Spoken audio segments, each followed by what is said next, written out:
नमस्कार, वेब दुनिया के फटाफट बुलेटिन में आप सभी का स्वागत है और नजर डालेंगे आज के खास खबरों पर। 6 साल बाद दक्षिण कोरिया के बुसान में मिले अमेरिकी राष्ट्रपति डोनाल्ड ट्रंप और चीनी राष्ट्रपति शी जिनपिंग की मुलाकात। दोनों नेताओं में ट्रेड डील समेत कई मुद्दों पर हुई बात। ट्रंप ने जिनपिंग को कुशल वार्ताकार बताया। जिनपिंग ने गजा युद्ध खत्म कराने में ट्रंप की भूमिका की सराहना की। उन्होंने कहा कि चीन अमेरिका के साथ आगे बढ़ने को तैयार है।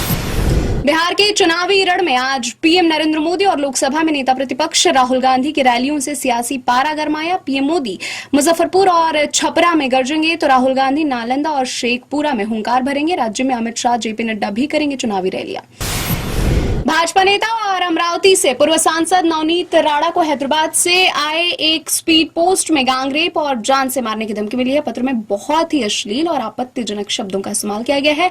इस पत्र में प्रधानमंत्री नरेंद्र मोदी का भी जिक्र किया गया है। चक्रवाती तूफान मोथा ने देश के कई राज्यों में बदला मौसम का मिजाज। आंध्र प्रदेश, ओडिशा, बंगाल, तेलंगाना, उत्तर प्रदेश, बिहार, झारखंड और मध्य प्रदेश समेत कई राज्यों में बारिश का अलर्ट जारी किया। बादल छटते ही कई स्थानों पर तेजी से गिरेगा तापमान।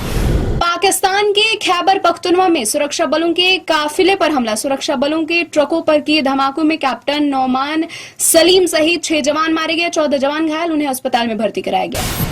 उत्तर प्रदेश के बागपत का सिसाना एक नए रहस्य का केंद्र बन गया है। यहाँ के खंडेरी वन्य क्षेत्र में मिले पुरातात्विक साक्ष्य न केवल उत्तर भारत की प्राचीन सभ्यताओं की कहानी कहते हैं, बल्कि महाभारत युग के ऐतिहासिक स्मृतियों को भी पुनर्जीवित कर रहे हैं। स्थानीय परंपराओं और लोगों के मुताबिक इस वन्य क्षेत्र को पहले खांडवप्रस्थ कहा जाता था।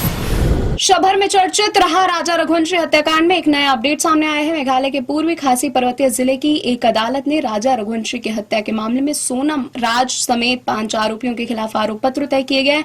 जल्द शुरू होगा ट्रायल। इस साल मई में हुई थी राजा रघुवंशी की हत्या।